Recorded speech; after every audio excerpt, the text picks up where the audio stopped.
Hello friends, जैसा कि आप सब देख सकते हैं हमारे हाथ में एक थिंकटैंक डिवाइस है जिसकी मदद से हम लोग एक सिस्टम से 15, 20, 25 या फिर 30 वर्चुअल डेस्कटॉप तैयार कर सकते हैं। अगर आप भी अपने ऑफिस में या फिर वर्क प्लेस पे इस थिंकटैंक डिवाइस को इंस्टॉल करना चाहते हैं तो इस वीडियो में लास्ट तक बने रहें, क्योंकि आज के इस वीडियो में आपको इस थिंकटैंक डिवाइस का full installation step by step करके दिखाने वाला हूं।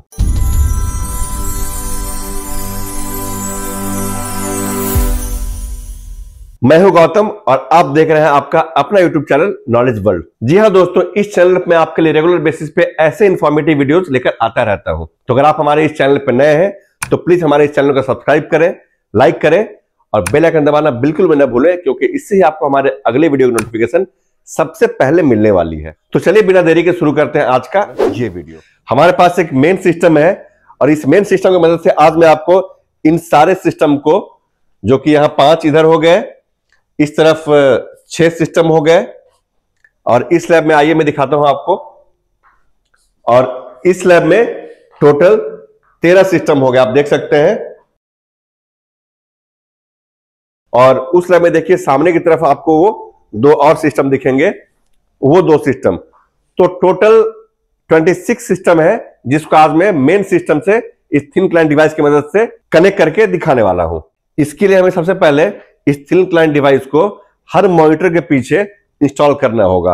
और कैसे इंस्टॉल करना है इस पर मैंने पहले ही एक फुल वीडियो बनाया हुआ है, जिसका लिंक आपको ऊपर आई बटन में या फिर मैंने डिस्क्रिप्शन में भी डाल दिया है, जहां से जाके उस फुल वीडियो को देखिए। आपको इसे कैसे इंस्टॉल करना है इसकी पूरी जानकारी वहां से मिल जाएगी, इसलिए मैं उस पार्ट को यहाँ पे स्किप कर रहा हूं। आपके लिए मैंने पहले से ही हर सिस्टम के पीछे इस डिवाइस को देखिए इंस्टॉल कर रखा है। ये देखिए, अब हमें चाहिए हुआ एक नेटवर्किंग केबल जिसमें दोनों तरफ RJ45 कनेक्टर लगे हों। अब इसका एक सिरा जो है, इधर आइए, इसका एक सिरा हम लोग हर थिंकटैंक डिवाइस के पीछे जो RJ45 कनेक्टर दिया हुआ आप देख सकते हैं, यहां कनेक्ट करेंगे और इस दूसरे सिरे को हम लोग मेन सर्वर के पास लाएंगे। और जहां हमने पहले से ही एक 8 पोर्ट का स्विच रखा हुआ है, इस दूसरे सिरे को हम लोग क्या करेंगे, इस पे ऐसे कनेक्ट कर देंगे। आपने देखिए मैंने पहले से यहाँ पे कनेक्ट करके रखा हुआ है। ये सारे RJ45 कनेक्टर है जो अलग अलग थिंकटैंक डिवाइस में कनेक्ट हो रहे हैं। अब हम एक छोटा सा नेटवर्किंग केबल लेंगे जिसपे दोनों तरफ RJ45 कनेक्टर लगे होंगे। अब इस कनेक्टर की मदद से हम लोगों को मेन सर्वर जो हमारा है उसके RJ45 कनेक्टर पे इसे कनेक्ट करना है और इसका दूसरा सिरा जो है वो हम लोग अपने इस 8 पोर्ट के स्विच में डाल देंगे, कुछ इस तरीके से।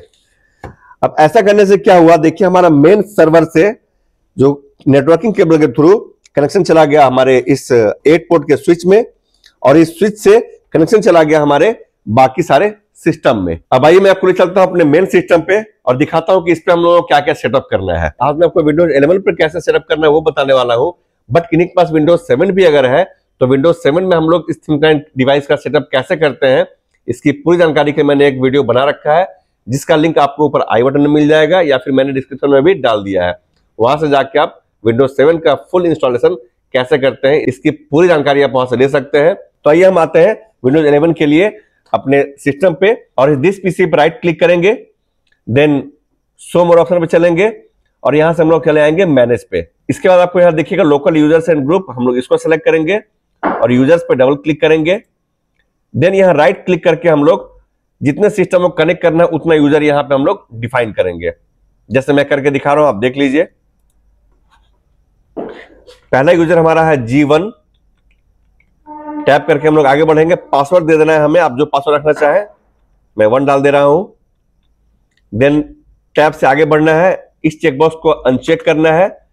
देन हमें आगे बढ़ना है, यूजर कांट चेंज पासवर्ड को हमें टिक करना है, आगे बढ़ना है। देन पासवर्ड नेवर एक्सपायर, इसे भी हम लोगों को चेक करना है। इसके बाद क्रिएट बटन पे क्लिक करेंगे और ऐसा करते ही देखिए आपका एक यूजर यहाँ पे क्रिएट हो चुका है। और इसी तरीके से आपको जितने वर्चुअल डेस्कटॉप तैयार करने हैं उतना यूजर आपको यहाँ पे क्रिएट कर लेना होगा। मैंने यहाँ पे 26 यूजर देखिए तैयार कर लिए। इसके बाद हमें इन सारे यूजर को ऐड कराना होता है। उसके लिए हम लोग दिस पीसी पे जाएंगे, राइट क्लिक करेंगे, देन प्रॉपर्टी पे जाएंगे। इसके बाद यहां चलेंगे हम लोग एडवांस सिस्टम सेटिंग पे। इसके बाद देखिए यहाँ पे रिमोट टैब है सबसे लास्ट में, इस पे क्लिक करेंगे हम लोग। यहां आपको इस ऑप्शन को चेक करना है, allow remote connection to this computer, और देन इसको भी हमें चेक कर देना है। इसके बाद हमें चलना है सेलेक्ट यूजर्स पे, देन ऐड पे, उसके बाद एडवांस पे जाना है, देन फाइंड नाउ पे, और यहां वो सारे यूजर्स दिखेंगे जिसे आपने रिसेंटली अभी बनाया हुआ है। तो इन सबको यहां सेलेक्ट कर लेना है। सेलेक्ट करके इन सबको यहां से हमें ओके पे क्लिक करना है, देन ओके।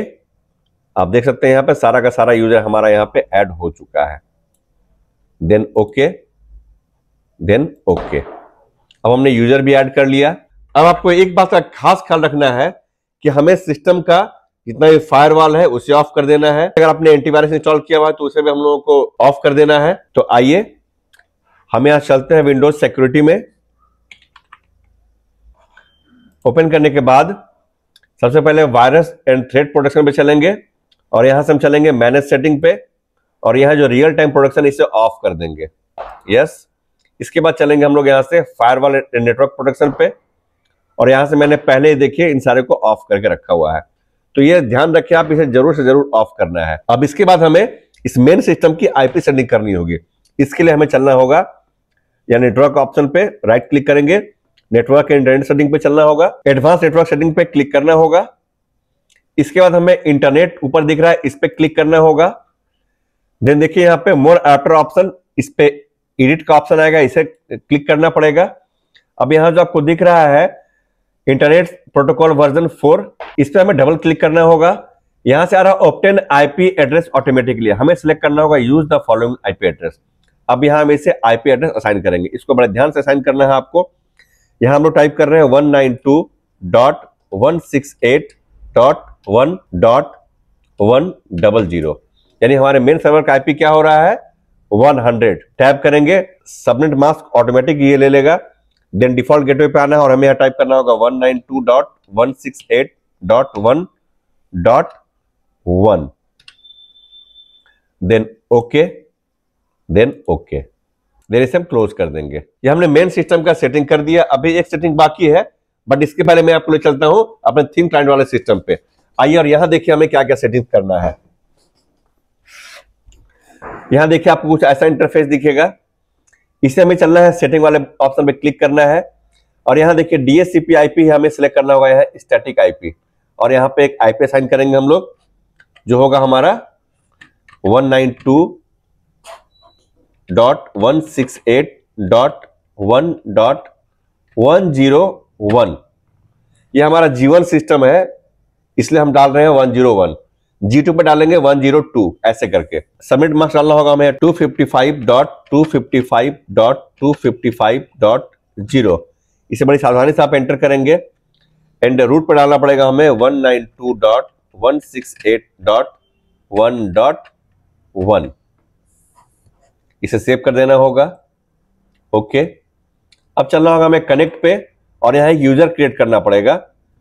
न्यू पे क्लिक करेंगे हम लोग, क्लाइंट नेम डालेंगे हम लोग जो हमने मेन सर्वर बनाया था। तो हमारा क्लाइंट नेम था वहां पे G1, रिमोट आईपी हमारा था वहां पे जो हमने मेन सर्वर में डाला था, वो डालना यहाँ पे जो था हमारा 192.168.1.100। ध्यान रखिए ये आईपी हमारे मेन सर्वर का आईपी है जो वहां हमने डाला था, वहां था 100 और ये जो क्लाइंट डिवाइस है इसका हमने दिया है 101। रिमोट यूजर नेम में डालना पड़ेगा अगेन G1। लॉगिन पासवर्ड हमने डाला था मेन सर्वर में यूजर बनाते वक्त 1, तो यहां 1 डालना है, बाकी कोई चेंज नहीं करना है आपको। सेव। अब आइए हम लोग टेस्ट पे चलते हैं, चेक करते हैं कनेक्शन हमारा एस्टेब्लिश हुआ या नहीं। देखिए पिंग हमारा आ गया, इट मींस यानी हमारे मेन सर्वर से स्क्रीन क्लाइंट डिवाइस वाले सिस्टम का कनेक्शन एस्टेब्लिश हो चुका है। अब कनेक्ट करने पे आते हैं हम लोग और देखिए हमारा यूजर क्या है यहाँ पे G1। जैसे कनेक्ट पे क्लिक करेंगे, देखिए कनेक्ट करते भी क्या आ रहा है, another user is signed in, if you continue they will be disconnected. It means अभी एट द सेम टाइम क्या होगा, या तो ये सिस्टम लॉगिन रहेगा या फिर ये वाला सिस्टम लॉगिन रहेगा। अगर इसको हम यहाँ पे लॉगिन कर देते हैं, यस कर देते हैं, तो इस मेन सर्वर क्या होगा, ये लॉग ऑफ हो जाएगा, यानी कि हमारा मल्टी सेशन अभी ऑन नहीं है। तो मल्टी सेशन को ऑन करने के लिए हम लोगों को इस सिस्टम पे आना होगा और एक सॉफ्टवेयर इंस्टॉल करना पड़ेगा जिसको कहते हैं RDP रैपर, जिसके लिए हम चलेंगे दिस पीसी में और हमने इस सॉफ्टवेयर को रखा हुआ है बिल्कुल ठीक नीचे, ये रहा हमारा। राइट क्लिक करेंगे इस पे, रन एज एडमिनिस्ट्रेटर कराएंगे इसको, यस। देखिए हमारा ये प्रोग्राम रन करेगा और जैसे अच्छे से इंस्टॉल हो जाएगा, अभी यस कर दें। अगर पूछे आपसे तो एंटर करेंगे तो देखिए हमारा ये प्रोग्राम इंस्टॉल हो गया, लेकिन अभी ये क्या आ रहा है, नॉट सपोर्टेड आ रहा है। तो इसके लिए क्या करना है आपको, इसके लिए आपको अपने मेन सर्वर को इंटरनेट से कनेक्ट करना होगा। ये हमारा राउटर है, हमने इस पे कनेक्ट किया इस तरीके से नेटवर्क केबल, और इसके दूसरे सिरे को हम लोग यहाँ मेन सर्वर में, अब ये जो हमने कनेक्ट किया था स्विच, उसको निकाल देंगे यहां से और मेन सर्वर में डाल दिया हम लोग ये RJ45 कनेक्टर इंटरनेट वाला। अब देखिए हमारे सिस्टम में नेट कनेक्ट हो चुका है। दिस पीसी में चलेंगे, सी ड्राइव पे चलेंगे, प्रोग्राम फाइल्स पे आएंगे, यहां आपको दिखेगा RDP रैपर का एक फोल्डर, इस पर डबल क्लिक करके ओपन करेंगे और नेट कनेक्ट करने के बाद अपडेट वाले फाइल पर राइट क्लिक करेंगे और रन एज एडमिनिस्ट्रेटर पे क्लिक कर देंगे। देन यस, यह आपके INI फाइल को अपडेट कर देगा और अपडेट होते ही देखिए हमारा ये फुल्ली सपोर्टेड हो गया। अब जो प्रॉब्लम आ रही थी, अब आप उस सिस्टम को कनेक्ट करके देखिए, अभी बिल्कुल कनेक्ट हो जाएगा। यानी एक साथ हमारे दोनों सिस्टम चलेंगे। एक रिमोट होस्ट कॉन्फ़िगरेशन में भी हम लोग, अच्छा यहाँ आइए, अभी हमने देखिए यहाँ पर नेट कनेक्ट किया हुआ है RJ45 कनेक्टर से। अब इस कनेक्टर को यहां से हम खोल लेंगे। अब ये जो हमारा मेन सर्वर से कनेक्शन है, इस स्विच में डालना पड़ेगा, देन स्विच से कनेक्शन जा रहा है वहां।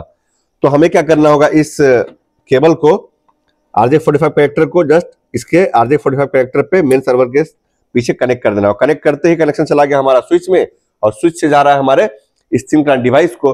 अब देखिए जैसे हम लोग यहाँ कनेक्ट पे क्लिक करेंगे, अब हमारा सिस्टम देखिए कनेक्ट हुआ, और कनेक्ट होने के बाद हमारा दोनों सिस्टम एक साथ काम कर रहा है।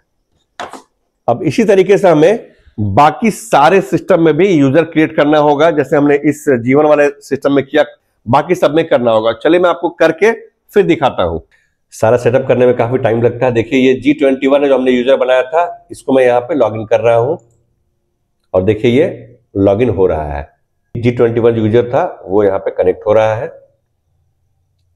नेक्स्ट, बाकी सारा सेटअप सिस्टम का सेटअप होता है। देखिए हमारा G21 रेडी हो गया। वैसे ही आइए यहाँ पे G20 है, आप देख सकते हैं।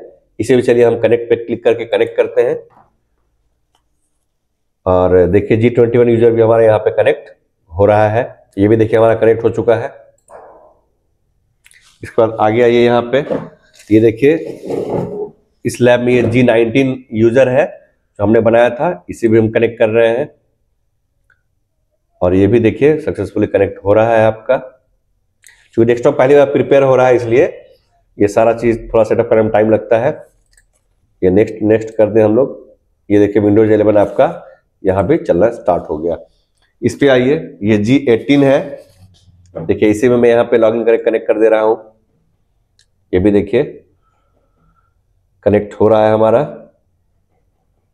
User G18। हमें टोटल G26 यूजर बनाया हुआ है। ये हमारा रेडी हो गया। बाकी आइए मैं ले चलता हूं आपको उस तरफ। अभी 2 यूजर और बाकी है जिसे हमें कनेक्ट करना है।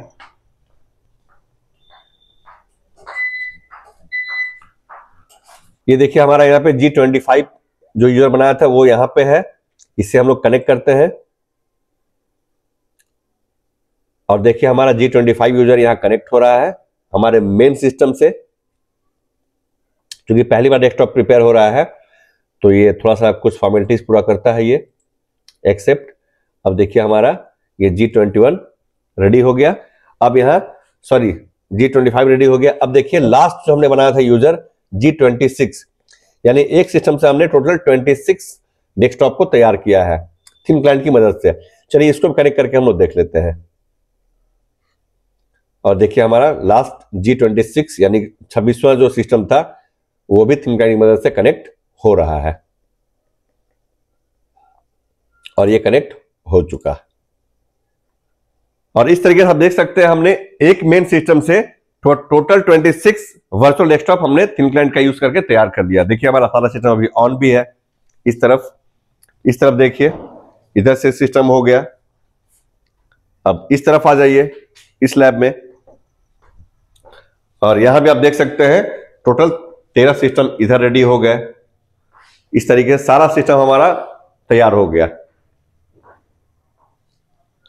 अब आप एक सिस्टम से कितने सिस्टम को कनेक्ट कर रहे हैं, यानी कि एक सिस्टम से कितना वर्चुअल डेस्कटॉप आप तैयार कर रहे हैं, ये डिपेंड करता है आपके मेन सर्वर के कॉन्फ़िगरेशन पे। अभी मैंने एक सिस्टम से 26 सिस्टम को तैयार किया है, तो इसके लिए मेरे सिस्टम में जो कॉन्फ़िगरेशन है मैं आपको बता दे रहा हूं। इस सिस्टम में i5 12 जनरेशन का प्रोसेसर लगा हुआ है, इसमें 8 GB रैम लगा हुआ है, इसके अंदर SSD NVMe 256 GB का लगा हुआ है, और हमने इसमें 2 GB का DDR5 ग्राफिक्स कार्ड अलग से लगाया हुआ है।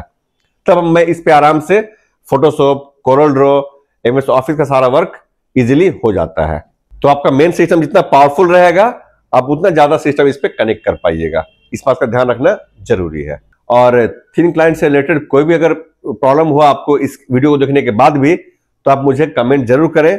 जहां तक होगा मैं आपकी हेल्प करने की कोशिश करूंगा। अगर अभी तक हमारे इस वीडियो को आप देख रहे हैं तो प्लीज हमारे चैनल को सब्सक्राइब जरूर कीजिए, अपने दोस्तों के साथ इस वीडियो को अधिक से अधिक शेयर कीजिए, और बेल आइकन दबाना बिल्कुल भी मत भूलिए, क्योंकि इससे आपको हमारे अगले वीडियो की नोटिफिकेशन सबसे पहले मिलने वाली है। तो चलिए हम लोग मिलते हैं अपने अगले वीडियो में ऐसे किसी नए टॉपिक के साथ। तब तक अपना ध्यान रखिए।